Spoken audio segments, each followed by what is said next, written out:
Hi, this is Richie Havens, and you're listening to Artisan News.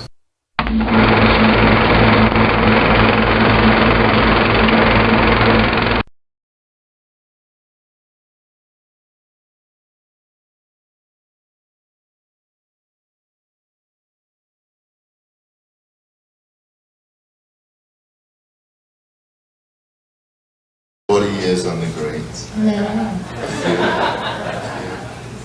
For those of us who are, okay, it's okay. It really is okay. And for those of us on the bottom rung of the positive ladder, just fine. It's okay. The okays will take care of it. And the grades, if we can find them, will take care of that. And of course, the fantastics of party. That's what's going on now.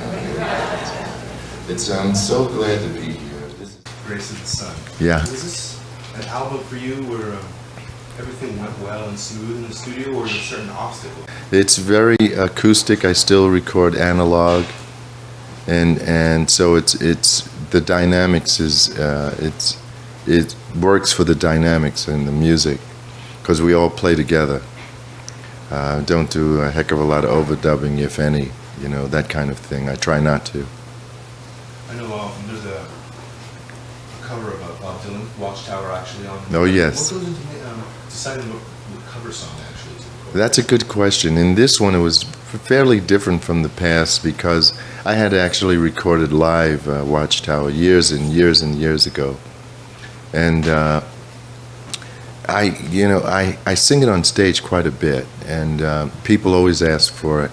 So the record that it's on is not released. It's off the market many years ago. So I decided to sing it again because I had about 20 people ask me in 1 week, is there a recording of that? Yeah, but you can't get it right now, So yeah, I did it for those who asked, in that sense. And the same with Woodstock. I've listened to that song for so long, and it's never hit me to sing it because I thought it was done, Crosby, Stills and Nash sang it, and Joni sings it, and you know what the story is about, because that's the way I look at songs anyway. They're pieces of comment and history, concern, all of those things wrapped into one. And basically, if it's real and it's there, it lasts forever. And I know those two are going to last forever. But I walked into the studio. I had my list. It wasn't on the list, believe me. I had my list of songs and what I was going to do. And I came to the studio 3 days in a row with Crosby, Stills and Nash singing it in my head. So I said, why am I hearing this song in my head for 3 days? So I said, that must mean it's time that I sing this song because it's part of me, and I'm part of it in that sense. And it's a beautiful song. I've always wanted to sing it on stage, but I never even got to do that. So it was a joy to get to say, hey, Walter, come on, bring your guitar in here. Get the bass player, get the drummer. Let's do this song, Absolutely. And that's the way it happened. Let me briefly touch on Woodstock before we go back to Grace of the Sun. Did you know when they approached you, to kick off the festival, did you know what a monumental event it would be, not only for your career, but just for the music industry? I did. It was going to be a monumental event for me because it was going to be a snapshot of us above ground, no longer relegated to underground by the press, that we have grown, that we've come above ground now. You can't hide us anymore. And that's what my feeling was. I knew it was going to be big, and that big to those guys was 60,000 people. But when I got there, it was 520,000 people, with the newspaper saying, 200,000 New Yorkers. No. They came from everywhere, even outside of this country. From England, I met some Dutch guys there. I met pretty much a lot of French guys too, and girls. But it was really everybody. You know, it looks like the college movie when you go to see the movie, but I would say 25% of the people who were there were over 50, and about another 20% were under 14, and the rest was there in the middle. The whole middle was there. So I figured this is the first American People's Festival. That's what I felt. That this is important because of everything that's happening around us with Vietnam and all the rest of it. That we had some platform so that we could actually say what we feel about all of those things around us. So that to me was what I expected, a feeling of, and it was way over what I could have imagined, you know. Speaking of, writing about war and protest and songs like that, why do you feel like not too many bands this day and age write about that kind of stuff? And well, this and now is like perfect time for that. I think that a lot of them are, actually. Yeah, I do. I mean, you have, what's his name, with Crosby and Stills? Graham, not Graham, Neil Young. Really. And there are a few people who have actually done that kind of approach, that are saying what they feel. I think it's more and more as I go along. I hear a lot of opening acts that are local that I play with, coming up with some songs. They're really writing now, and these guys are young guys, you know, college age, 18, 19, you know, and I do hear it. I'm on the road every weekend all year round for the last 29 years. I've seen the change, you know. The change has happened, and the real change is already here. They just happen to be under 4 feet tall, but they are here, and our future is really, really in a great place. We don't know it yet, because you're not going to see it on the news as a political story, you know, of the children, the politics of children. But I've had my best conversations with guys under 4 feet tall, to tell you the truth. What about the song Grace of the Sun? What was the inspiration for that? Grace of the Sun is a recognition of the fact that the sun in and of itself may be the only battery going on here. You know, I mean, lighting up this whole thing and allowing it to exist. To me, that's the real truth in the sky, you know. If it doesn't come up one day, well, we're already gone, you know. So that's how powerful the sun is to me. I write a lot of songs, or I sing a lot of songs with the sun in it. I never really noticed that until this record, actually. But I think I got a deal with the sun. Yeah, sun takes care of me, and I'll take care of it, you know. Takes care of us all. Yes, it does, and it's a kind of a reckoning with that fact. I know when you started your label, Story Forest. Mm-hmm. Do you think that gives you a different perspective as being a label executive, and from obviously the artist and the musician that you are as well as?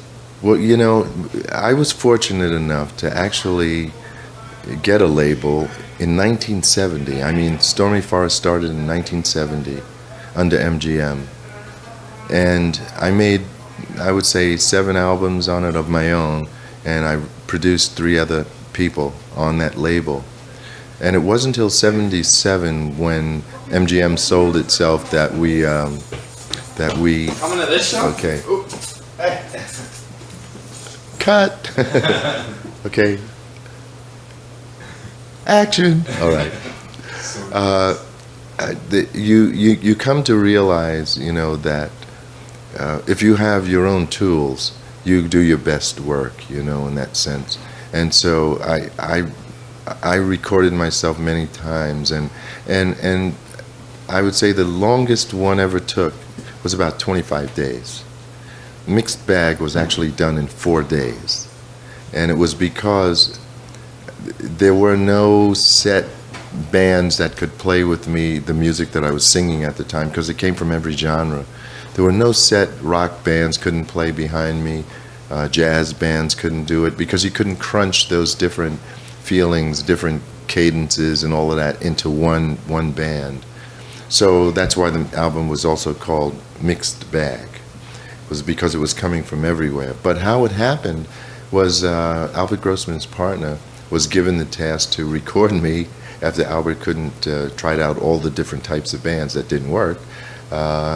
He said, Richie, there's no way that you can get a rock band to sort of play all of these songs. You know, they have different moods. He says, so I'm going to get musicians in here, and we'll just sit down and see what happens. He got 2 guitar players, one jazzy, one with a nylon string. He got Paul Harris on piano, and he had a drummer. I can't think of his name right now. That was Liza Minnelli's mother's music, what do they call, music director. He was the drummer, and he played on it. And what he did was he said, okay, show him the songs. So I sang the song, and they would noodle a little bit here and there, and I sang it again. He said, okay, let's try something. Well, let's try it again. Well, the second time we tried it, they recorded it. So all of the songs went down like that in 2 days. And there were 2 days taken out because those 2 songs had strings on them, or it was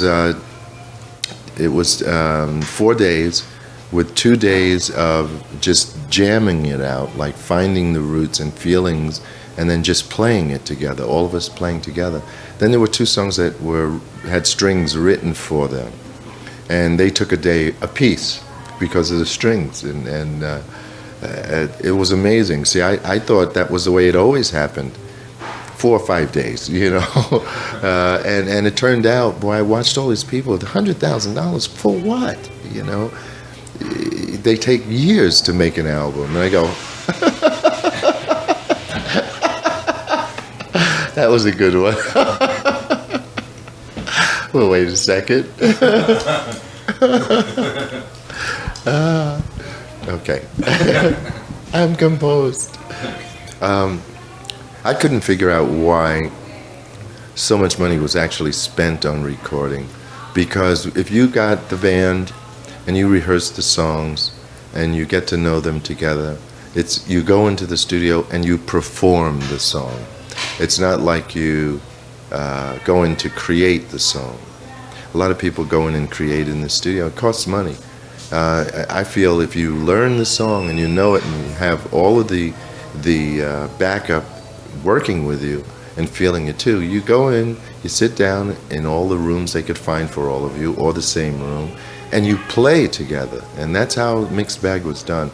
That's how my first 6 albums were done. What about Grace of the Sun? Grace of the Sun. Grace of the Sun took 9 days. No kidding. And was it actually, did you spend some time with the musicians getting to learn? Oh, before we went in, we actually, learned the songs, and to be able to be performed, actually. And I think that's the performance is in the studio.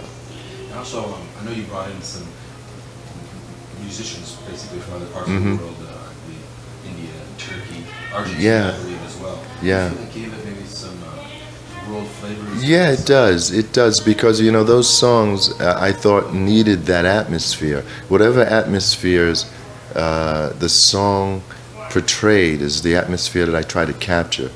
There's one song with a Japanese flute. There's one song with a kanun, which is like a zither instrument from Turkey, and a Turkish violinist. And it's world because it is culture.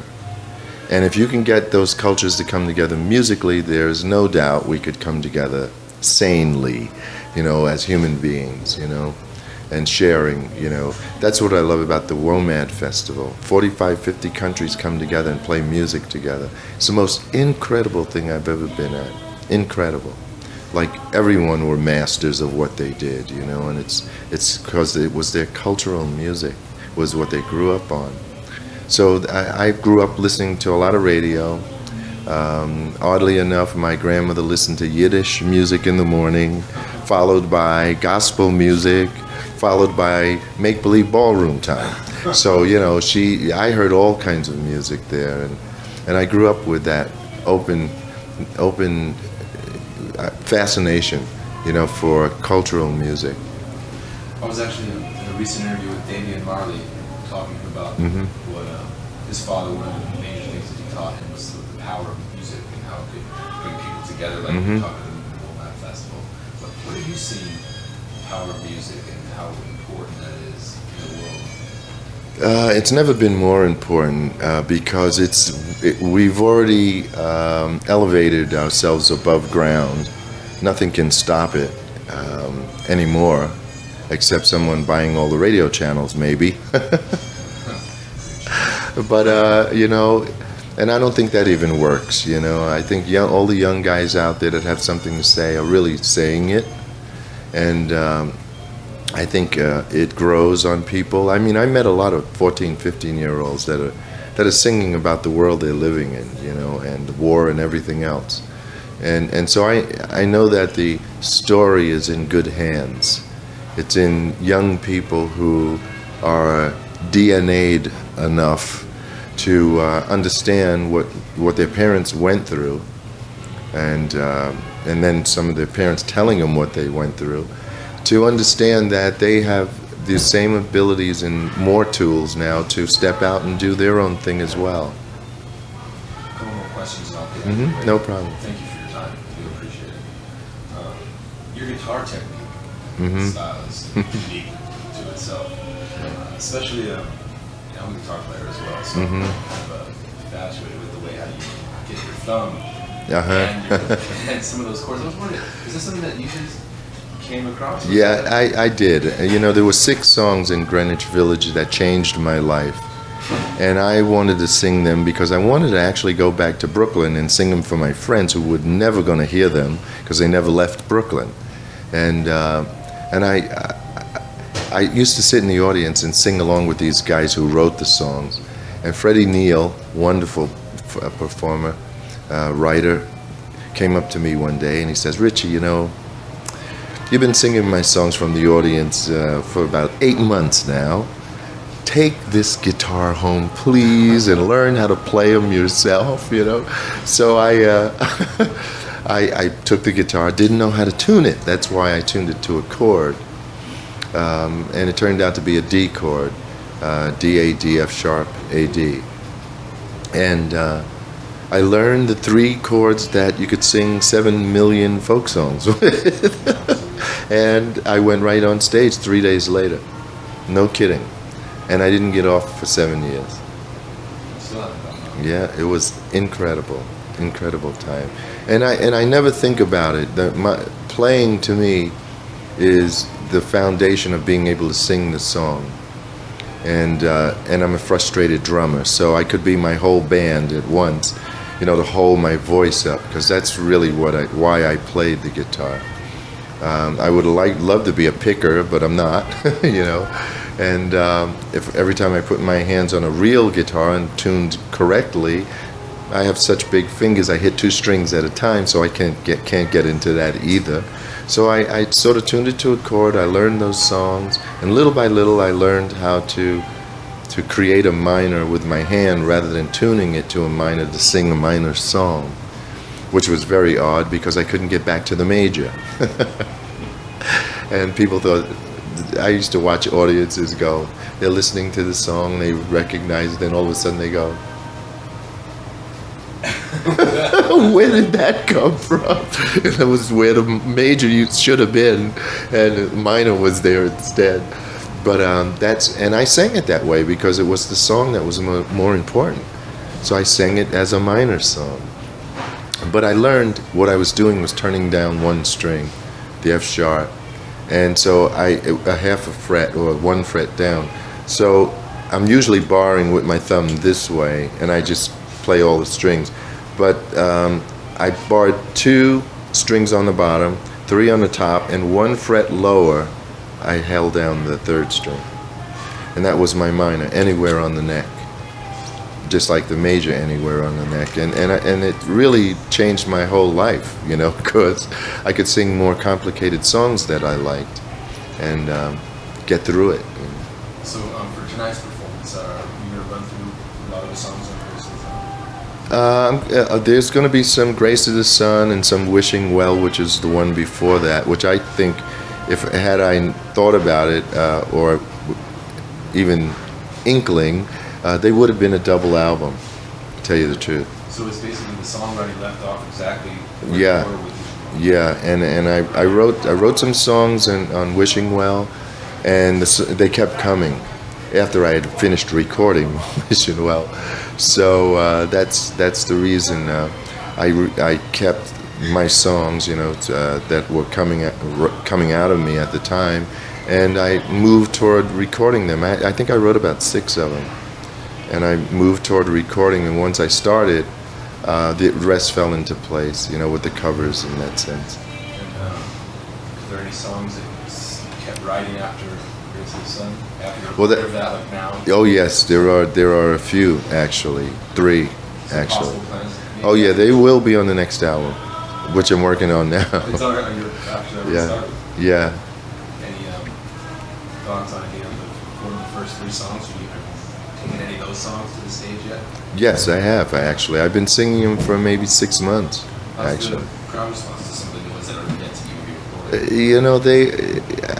I'm pretty blessed, I guess. I don't know what it is, but everybody always. I'll put it this way: I haven't had one single bad day on stage, not one.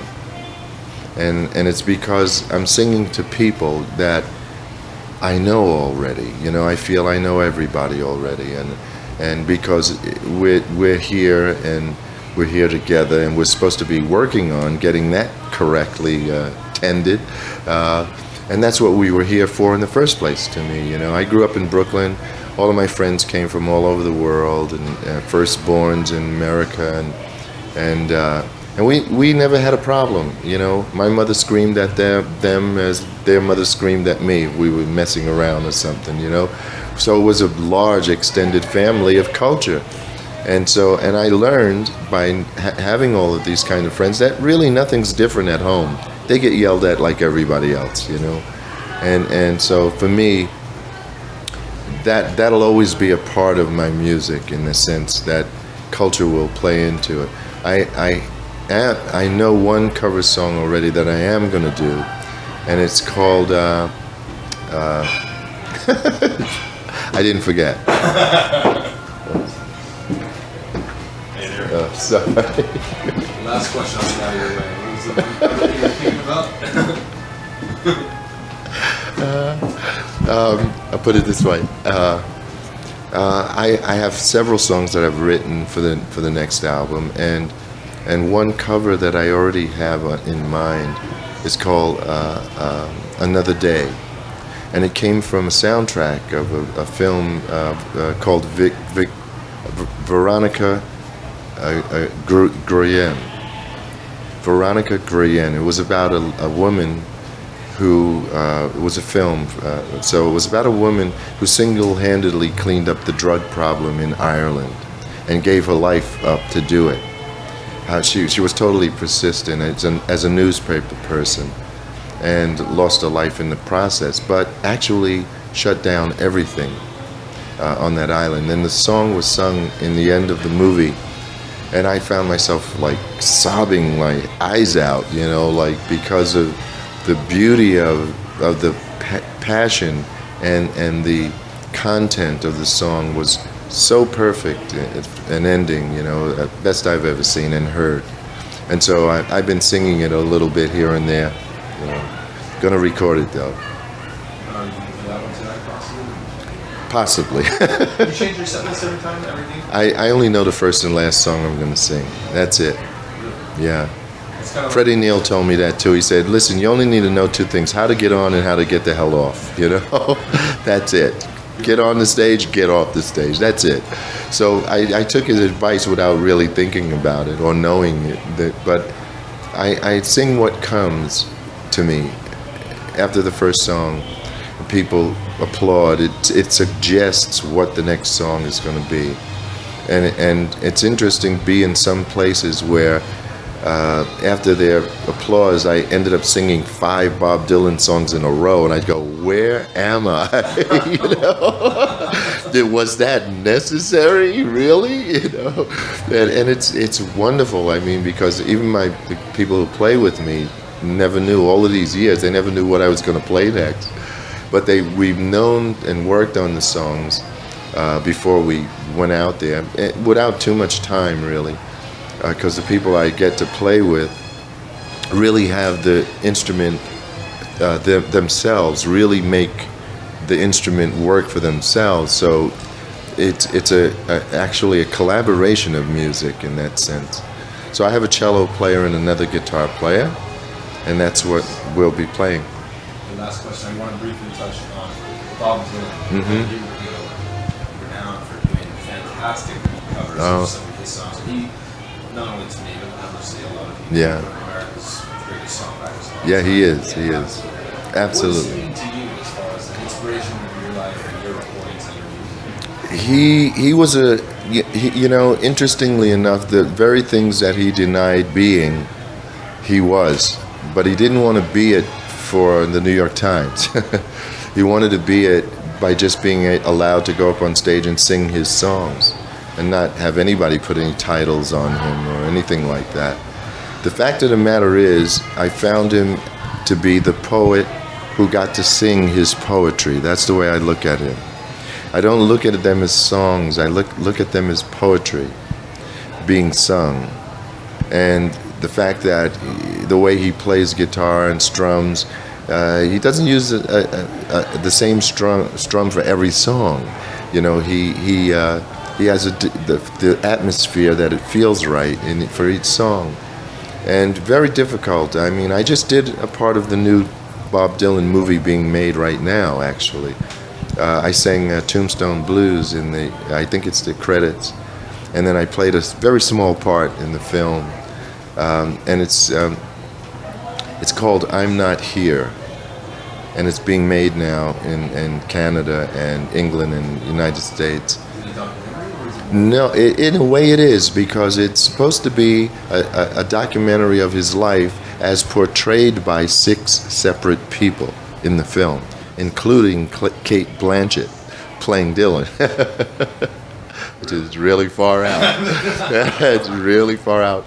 It's wonderful how the guy wrote the story. For instance, in the beginning, it's back in the, I think, early 50s, you know, or late 40s.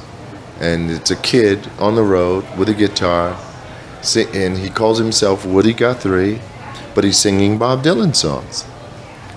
And that's a switch, you know, and it's a very interesting switch, you know, because he talks about what Woody was, but he's singing Bob Dylan songs as for the real message coming through in that sense. And I played the father of a family, grandfather of a family that sort of found him on the side of the road and brought him home because they thought he was dangerous to be out there by himself.